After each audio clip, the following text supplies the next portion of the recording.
Ben öğretmen Zeynep. Bugünkü dersimiz 3. sınıf, ders 6. Sayılar, sayıları yaklaştırmak. Sayıları yaklaştırmak manası nedir?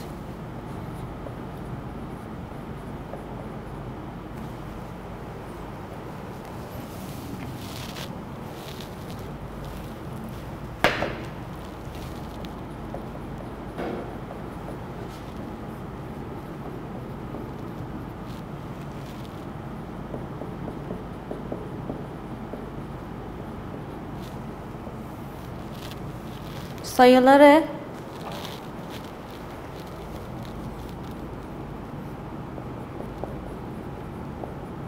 tahmin etmek için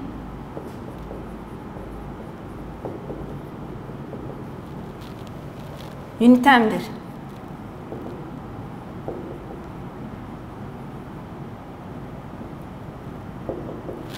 Tamam. Şimdi bizim sayılar çizgimiz var.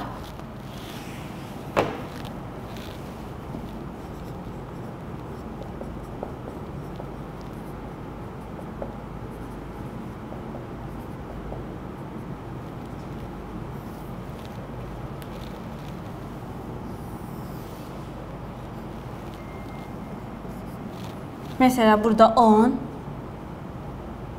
küçük, burada büyük yazıyoruz. Sayılar çizgisinde. Burası sol. Küçük sayılardan başlıyoruz. Burası sağ. Büyük sayılara doğru gidiyoruz. Tamam. 10, 20, 30, 40, 50, 60, 70, 80, 90, 100. Tamam. Şimdi bizim sayımız var. Bazı sayılar. 77, 82, 91,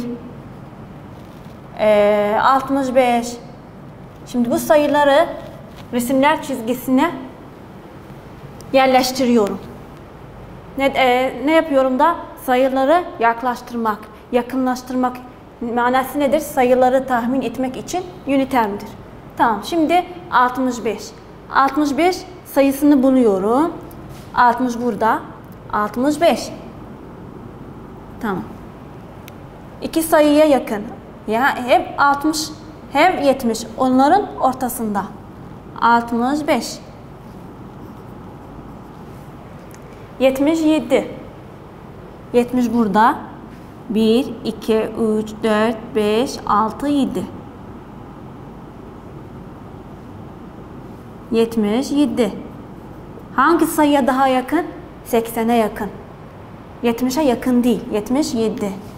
Biraz güzel yazalım. Tamam. 77. Tamam. Şimdi 82. 80 burada. 81, 82. 82. 82 hangi sayıya daha yakın? 90 mı yoksa 80 mi? Tabii ki 80'e yakın.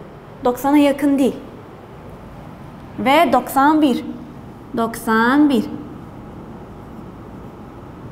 90 sayısı hangisine yakın? 90'a yakın. 100'e yakın değil. 90'a yakın daha. Hangisi? 91, 90'a yakın. 82, 80'e yakın. 77, 80'e yakın.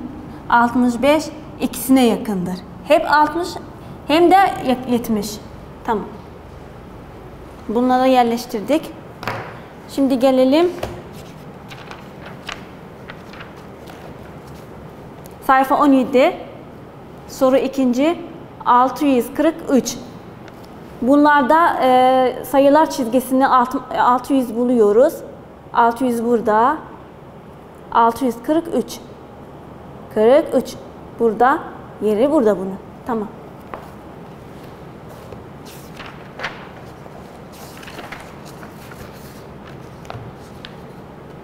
Şimdi gelelim sayfa 20. Tekrarlama.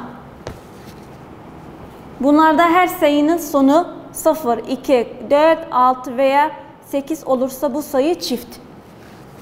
Eğer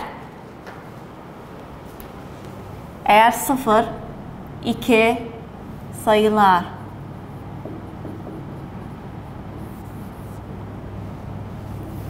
sıfır, 2, 4, 6, 8, 2 defa öne gidiyoruz.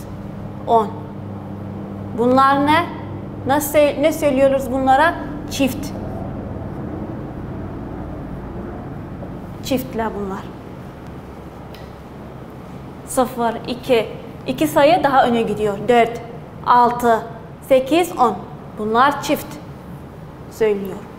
Eğer söylerse 0, 1, 3, 4, 3, 5,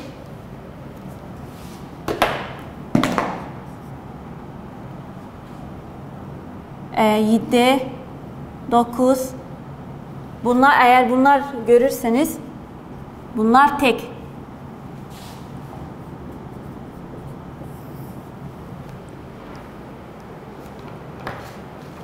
Eğer sayılarda 0, 2, 4, 6, 8, 10 iki sayı öne giderse bunlar çift. Eğer sayılarda 0, 1, 3, 5, 7, 9 olursa bunlar tek. Bu iki sayılardan bunları unutmayın. Hep sizlerde bunlar. Başka bir sınıfta da giderseniz eğer. Tamam. Şimdi sayıları için büyüktür, küçüktür, yoksa eşittir kullandık. Hangisidir bu? Karşılaştırma. Bunları burada yazıyoruz. 4. boşlukta da sayıları tahmin etmek için kullanırız. Burada yazdım ben. Sayıları yaklaştırmak. Bu boşlukta yazıyoruz. Tamam. Bu dersin sonuna geldik. Teşekkürler.